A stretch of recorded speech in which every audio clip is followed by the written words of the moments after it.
Hi guys, it's Lara. Thank you so much for watching and welcome back to my channel. Today I'm continuing with my series about how I went vegan, in which I'm sharing with you my experience, and if I'm having any tips, then also a few tips for anyone who is just transitioning into veganism or thinking about it. And today's episode is about fashion. So if you're interested in that, if you want to know about what's not vegan about fashion, what to avoid, then please keep watching. Now, before we jump right into this, I just wanted to say that fashion is overall a very cruel industry. There is not only animal cruelty involved, but also human cruelty. There are so many people working at horrible conditions for ridiculously low wages. There are so many harsh chemicals involved. Fashion is connected to so much waste and pollution, so it's really awful. Of course, there are a few nice exceptions, but overall, it's a really cruel industry and it's really hard to find things that are 100% cruelty free. I'm going to focus today only on the animal cruelty. I'm gonna tell you what to avoid and also what are some possible substitutes. I'm gonna tell you about a few advantages and disadvantages. And let's start with the most obvious thing, which is fur. There are farms with animals being bred for fur, usually locked up into tiny cages without any bottom where they can hardly move. Usually they can only turn around. They even go crazy and then at the end they are brutally killed. Wild animals are being shot just for fur, so I don't think I should explain what's horrible about fur. I mean, I understand in like middle age, people were shooting animals in order to survive and then they used their skins in order to keep themselves warm, but it's just not necessary nowadays. Anyway, the substitute for real fur is obviously faux fur. It has one advantage, you can also wash it. I personally have one winter coat that I made myself with faux fur on it. And it's lovely because I could wash this on a very low temperature. I haven't washed my coat yet, even though I've been wearing it 2 seasons, but it's just not dirty and it doesn't smell, so it's not necessary to wash it. I do have a vest that I washed a couple of times and the faux fur is still beautiful. There is one disadvantage though. These fibers that they use in order to make the faux fur are made of artificial fibers, which means microplastics. So anytime you wash something like that, the microplastic is gonna go into water, which means for the pollution. But it is an option. Whenever you're buying something with faux fur or just the faux fur for something you're gonna be sewing, I highly recommend to do a few tests just to be sure that it is really faux fur, because there have been cases when companies have been selling faux fur but people found out that there was real fur involved.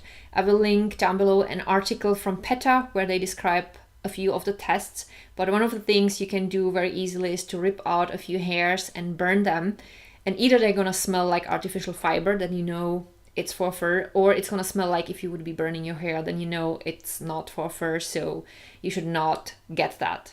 Two things that are supposedly made with faux fur but very often involve real fur are these winter hats with the bubble on the top and these fur ball keychains. You want to keep an eye on that. The next thing to avoid is leather. It's just not the animal cruelty you would want to avoid, but it's also the environmental issues and the human cruelty behind it. People who work with leather are exposed to really harsh chemicals. Now, everything has to happen so fast with this fast fashion trend, and these harsh chemicals are really harmful to anyone who works with them. And very often they land in water without any filtering, they pollute the area, and then people who live in the area get affected as well. They have so many health issues. It's just awful. Now, fortunately, there are so many great leather alternatives. For example, the obvious faux leather. There are so many great styles nowadays. However, there is again the problem that it is artificial fiber. So if you would want to avoid that and if you would want to go with some natural materials, I have good news for you. There are also natural alternatives. For example, Pinatex, which is a leather alternative made of pineapple fiber. Hugo Boss recently launched a new men's shoe collections made of Pinatex, which I found so wonderful. I really hope that many companies will follow, since Hugo Boss is here setting a great example as a brand that's that well known and that big. Then there is Muskin made of mushrooms, or cork leather made of cork tree bark. So these three are really great because they are also breathable and sustainable. If it's just shoes and bags, you can also go with textile shoes or textile bags or like textile jackets. That would be also an alternative. And I will link down below some information about these alternatives. And also I found a few interesting fashion items that are alternatives to things like, for example, Ugg boots. So I will link these also down below. Further things you want to avoid are wool. Sheep are being bred for meat and for wool. When they are being shorn, they get so many cuts and nicks very often because they are not necessarily being handled gently. Also, there is this thing called mulesing or mulesing, I'm not sure how to pronounce it, which means they cut a little piece of their flesh and skin in order to avoid infection, which sounds so awful, and they do it without any anesthesia. So definitely something you would not want to support. Now, instead of wearing a wool sweater, you can wear a cotton sweater or sweater made of artificial fiber. Of course, there are issues with the artificial fiber, but if I have to pick between hurting a sheep or having artificial fiber, I'd rather go with the artificial fiber. The next thing you would want to avoid is silk. Now, silk is being made of a cocoon of a worm. When the worms are being boiled alive in order to get the cocoon and to turn it into a fiber, there is a new procedure where they wait until the worms have emerged and they use the broken cocoon and spin it, or whatever they do, it's spin it into a fiber. And of course, there's also an artificial silk. Another thing you want to avoid as a vegan is down. So there is no need to rip feathers of animals in order to keep you warm. I used in my winter coat that I made myself an interfacing with this fluffy stuff made of artificial fiber, and the coat is super warm. Again, there is this thing with artificial fiber that is of course a problem, and I think it would be great if I would find something that's made of natural materials, but that's what I've been using so far, and if I find something else, I will of course switch to a better alternative that's not so harmful to the environment. And then there is also a thing about dyes that are being used not just in the fashion industry. There are some pigments that are of an animal origin.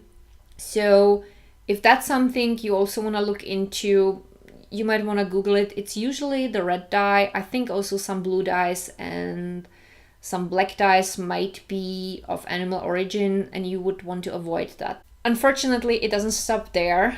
When you buy sunglasses, even though the sunglasses are, for example, made of metal and they are 100% vegan, it could be that the case they will give you with them might be made of leather, or there might be at least a few leather parts. The question would be, do I buy these sunglasses at all? Do I keep the glasses and don't take the case, but the case has been already produced for these glasses? So I think it's really hard to do everything right.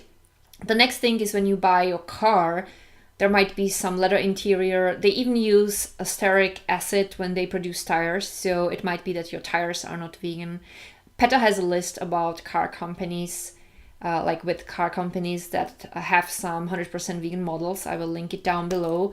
Now, just because something is vegan doesn't mean it's cruelty-free. We have discussed also the human cruelty and the environmental issues. And even when I'm making my own clothes, which is mostly the case, I don't know 100% sure what pigments are in this top that I just made yesterday. I can't tell you 100% where the fabric was made. So if you want to look into everything, I think you would drive yourself crazy. I think the best thing you can do is to pick your battles. Now, if you're about to switch to vegan lifestyle, first of all, whatever you have at home, keep it. I personally have so many pieces that were not made in a sustainable way. I have so many leather items I will still be wearing because I bought them before I went vegan. And if I would throw these things away, it wouldn't change anything. The animal that died for my purse or for the shoes would still be dead, and I would only waste it. And I think the best way to do this is to keep everything you have, wear it, be conscious about what you're wearing, and learn from that and go forward. So if you would want to replace your leather sneakers, you can always replace them with cork sneakers or with Pinatex sneakers.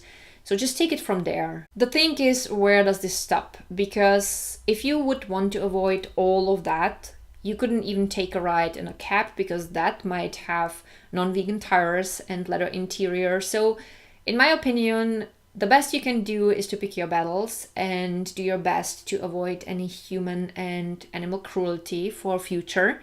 And if you still have any non-vegan items in your wardrobe, don't throw the stuff away, just use it up, because that's the best you can do. I think there are very few people who are rich enough to be able to buy themselves a new wardrobe immediately. I'm not rich. I keep everything I have until it falls apart. One thing that I really hate is the typical vegan police pointing fingers at people like, ha, you have leather loafers, you're not vegan. Well, these people should ask questions before they point fingers and blame, because it might be a person who's been vegan for 10 years and they bought these loafers 11 years ago and they're still wearing them, you know? It's like, ask questions first and don't yell, don't point fingers. We all have our past. And having leather shoes doesn't mean you're not vegan. It just means that you made different decisions in your past. And unless someone has been born vegan, I think we all made mistakes and we can only go forward. So these are my thoughts on fashion and veganism. If you have further questions, write them in the comments. I will answer them to my best ability if I know the answer. Don't forget to visit the description box. I have linked a lot of stuff down below that might be useful for you. And also, if anyone wants to contribute with some information, you are very welcome to link stuff down below in the comments. I would be very grateful for that, and I'm pretty sure the others would also appreciate it.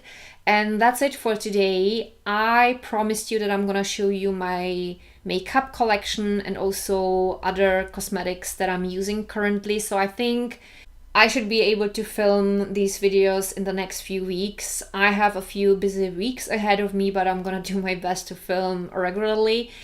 And that's it. So I hope that you find today's video helpful. If that was the case, don't forget to give the video a thumb up, because that really helps my channel. And you can also subscribe to my channel if you didn't yet.